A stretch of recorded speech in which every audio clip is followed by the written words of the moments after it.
les hommes ne croient pas en toi, acclame pour toi-même, sois contente. Quand les gens doutent de toi, doutent de tes capacités, sois contente.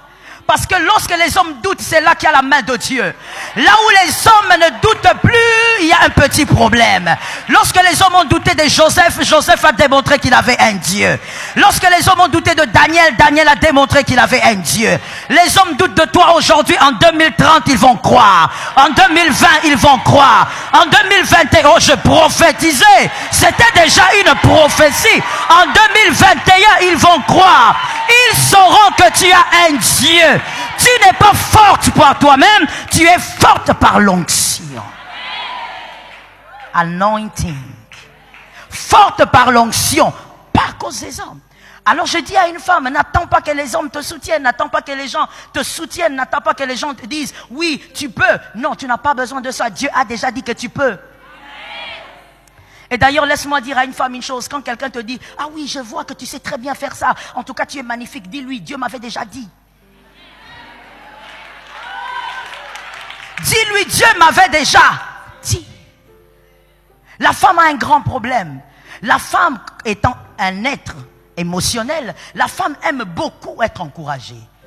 Et quand elle n'est pas encouragée, quand elle n'est pas boostée, c'est comme ça que la femme a du mal, surtout quand son mari, par exemple, ne la complimente pas. Vous verrez que sa journée peut se détruire. Moi, je dis souvent aux femmes ceci, si ton mari te complimente pas, va devant le miroir, complimente-toi toi-même, commence à dire que tu es belle, commence à dire que tu es capable, commence à dire que tu es magnifique. Tu ne dois pas laisser la bouche bée des gens te décourager. Tu n'as pas besoin forcément qu'on t'encourage pour avancer. Celui qui est avec toi est plus grand que les hommes. Merci Saint-Esprit. Écoute, en matière de responsabilité, celui qui te confie la responsabilité, sa confiance est la première force de ta vie. La confiance de celui qui te confie les charges, voilà ta première force. Voilà pourquoi je t'ai dit, appuie-toi sur la confiance que Dieu a en toi. Ta première force, ce ne sont pas d'abord tes capacités, tes aptitudes et tes dons. Ta première force, c'est la confiance de celui qui t'a donné la charge. Il a confiance en toi, tu avances. Il a confiance en toi, tu sais que tu pourras porter toutes tes charges. Que le Seigneur nous fasse grâce. Écoutez-moi bien, s'il vous plaît. Les casquettes qu'on doit porter dans la vie, les charges et responsabilités d'une femme, mère, épouse, avocate, médecin, pasteur et autres, ce ne sont pas des casquettes qu'on recherche. Ce sont des casquettes qu'on essaye de découvrir. Vous devez découvrir quelles sont vos casquettes. Mais vous ne devez pas chercher à avoir ce que vous admirez. Attention, on ne porte pas une charge parce qu'on a admiré la charge auprès de l'autre. Lorsque tu admires une charge sans le savoir, tu es en train de convoiter aussi les sacrifices attachés à la charge. Donc, femme, écoute-moi, ne cherche pas à devenir avocate parce que tu as admiré une certaine bonne avocate à Kinshasa et qui a du succès dans ce qu'elle fait. Ne cherche pas à devenir médecin parce que tu as admiré un médecin, mais cherche plutôt à découvrir quelles sont les casquettes qui sont en toi. Parce qu'en vérité, chacune d'entre nous a ses propres casquettes. Les casquettes donc ne se recherchent pas, elles se découvrent. Découvre quelles sont tes charges, quelles sont tes responsabilités dans ta destinée. Qu'est-ce que l'Éternel t'a accordé comme charge et responsabilité? Lorsque tu auras découvert tes charges et responsabilités, tout commence par là. Est-ce que quelqu'un m'entend? Ce que vous admirez n'est pas forcément ce qu'il vous faut. Un enfant pense que tout ce qu'il admire, il doit l'avoir. Mais un adulte qui a grandi et qui a un peu de sagesse, il sait qu'on peut admirer une chose sans que la chose ne soit pour vous. Ce que vous admirez comme casquette sur une autre femme n'est pas forcément ce qu'il vous faut. Voilà pourquoi ne soyez pas à la recherche, mais soyez à la découverte. Dis à ta sœur, sois à la découverte. Et lorsque tu vas découvrir, sois consciente de tes charges et tes responsabilités. Voilà pourquoi la femme chrétienne doit commencer par tuer la convoitise dans sa vie. À tous les niveaux, tu dois commencer à tuer la convoitise dans ta vie. J'ai entendu des amen. Amen. Mais si c'est maman qui parle, il faut dire amen. Amen. La femme doit tuer la convoitise parce que la femme est un être depuis le jardin d'Éden qui a commencé par la convoitise. Elle a amené le monde dans le chaos à cause de la convoitise. Donc comprenez que c'est une sémence qui est attachée à la femme. Si tu ne tues pas cette sémence, elle va te jouer des tours dans la destinée. Tu dois arrêter de convoiter, tu dois arrêter de rechercher à être comme. Ne sois pas comme tu es déjà. Je peux répéter? C'est possible. Ne sois pas comme tu es déjà. Pendant que tu cherches à être comme X, tu es déjà Y. Et celle que tu es déjà convenable. Écoute-moi bien, si Y bénit les gens par ses casquettes, toi aussi c'est que tu ne sais pas. Il y a des gens qui sont bénis par tes casquettes à toi. Tu dois tuer la convoitise. La femme a un problème grave de convoitise. Elle convoite l'homme d'autrui. Elle convoite les vêtements d'autrui. Elle convoite même les bijoux. La femme convoite tout. Les chaussures. Même les tresses. Ah, c'est grave. La femme a un grand problème. Gloire à Dieu que Jésus est là. Voilà pourquoi, vous voyez pourquoi j'ai chanté la croix. C'est par la croix que la femme est vraiment délivrée. J'ai dit à une femme, sors de la convoitise. Quand je dis sors de la convoitise, toi aide-moi, dis-moi je sors. Sors de cette convoitise. Quand tu ne convoites pas, quand tu es guéri dans ton cœur de la convoitise, évidemment par la parole de Dieu, tu ne seras pas là en train d'envier les casquettes. Non, tu pourras admirer.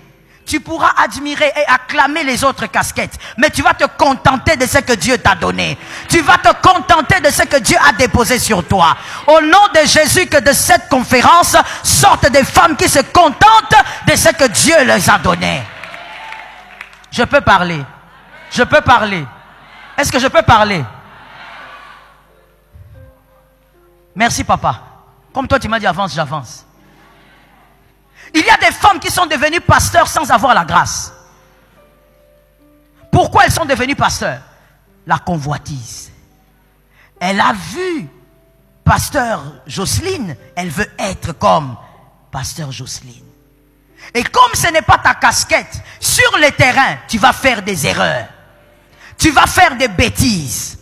Tu vas faire des erreurs graves. Et au lieu que le Seigneur soit loué, le Seigneur sera méprisé.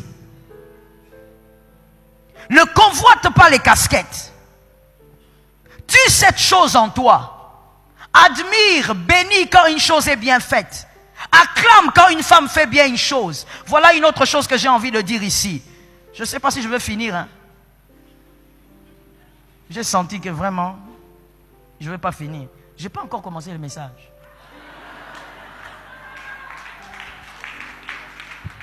Je dis ceci.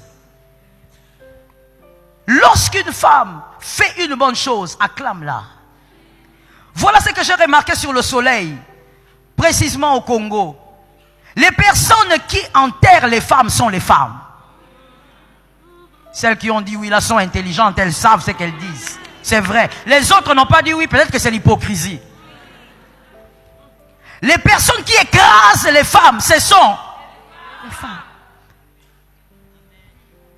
Mon frère, ma soeur, les personnes, moi, qui m'ont encouragé dans le ministère, ce sont les hommes.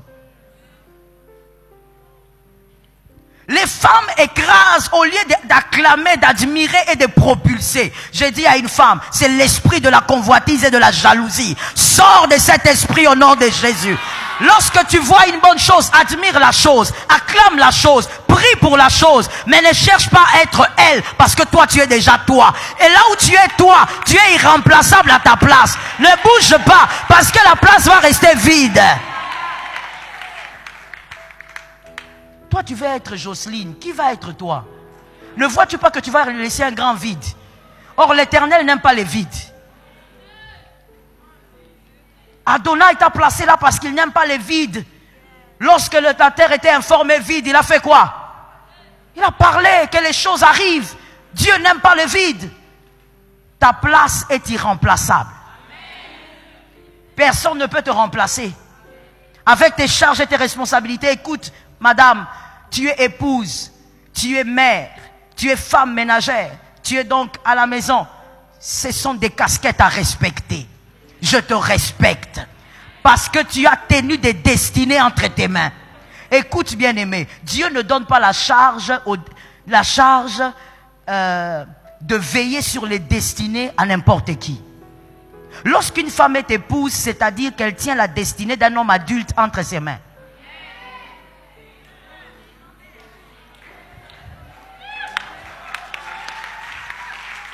C'est une petite chose. Tenir la destinée d'un homme adulte entre les mains du Seigneur. Et cette personne-là est une âme du Seigneur. Quand Dieu confie à une femme la destinée de son mari, la destinée de ses enfants, cette femme est extraordinaire. Tu n'as pas à envier les autres. Découvre, sois consciente de ce que tu as. Et confie-toi en Dieu. Ce que tu reçois de la part de Dieu est parfait. Car ce que Dieu t'accorde, selon les casquettes que Dieu t'accorde, cela est lié à tes émotions. Cela est lié même à ta force physique. Cela est lié aussi à ta force spirituelle. Dieu tient compte de tout ça. Nous ne manifestons pas les émotions de la même manière. Nous n'avons pas toutes la même force physique. Nous n'avons pas toutes la même force spirituelle. Dieu donne les casquettes à chacune selon aussi ces trois éléments. Dieu tient compte de toutes ces choses. Élisabeth, je suis Élisabeth, la mère de Jean-Baptiste, ne doit pas chercher à porter la grossesse de Marie. Non. Élisabeth, c'est Élisabeth. Elle ne peut pas porter la grossesse de Marie parce qu'Élisabeth est déjà avancée en âge. Elle n'aura pas la force de fuir Hérode comme Marie.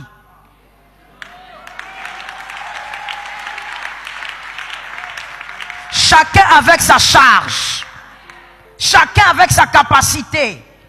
Non, moi je veux être Élisabeth. Maman, tu n'as pas besoin d'être Élisabeth. Découvre tes casquettes et assume-les. Ne sois pas maman Joël, tu ne pourras pas. Élisabeth doit accepter de porter Jean-Baptiste. Parce qu'Élisabeth, vu son âge, vu l'âge de son mari, elle a besoin d'une grossesse calme. Pas d'une grossesse où il court comme ça en Égypte, il rentre. Non, elle est trop vieille pour ça. Dieu donne à chacun les charges selon ses capacités. Marie aussi ne peut pas porter la grossesse d'Élisabeth. Marie ne peut pas porter Jean-Baptiste. Parce que Marie ne pourra pas vivre avec un homme muet. Qui lit la Bible qui comprend ce que j'ai dit? Quand Élisabeth était enceinte, Zacharie était muet. Marie ne saura pas. Marie, c'est une jeune fille. Une petite fille d'ailleurs, parce qu'en Israël, on s'est marié déjà à 13-14 ans. Une petite fille préadolescente. Elle a besoin d'un homme qui lui parle.